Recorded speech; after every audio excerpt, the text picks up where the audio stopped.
ஏன் என்னை சங்கிலியால் கட்டி போட்டிருக்காங்க? கல்லறை தான் என் வீடா? என்னை நானே கல்லால் கீறின இடம் ரத்த வழிந்து வலிக்குதே. சின்ன பிள்ளைங்க மட்டும் இல்லை, பெரியவங்களும் ஏன் என்னை பார்த்தாலே ஓடுறாங்க? என்னை மீறியே நான் இருளுக்குள் இருப்பதும் என் கண்ட்ரோலில் நான் இல்லை என்பதும் தெரியுது.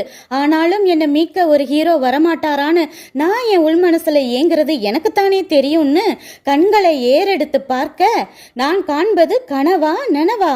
நான் எதிர்பார்த்த மகாராசன் தூரத்திலே வந்துட்டு இருக்காரு.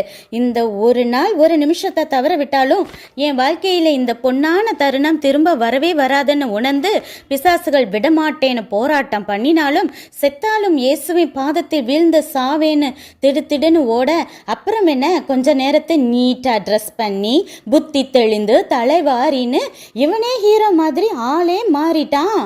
ஒரு டவுட், உண்மையிலே பிசாசு பிடிச்சவன் ஏசாப்பா கூடவே இருக்க ஆசைப்பட்ட இந்த லேகியோனா, இல்லை இயேசுவே துரத்தி விட்ட இந்த ஊர் ஜனங்களா?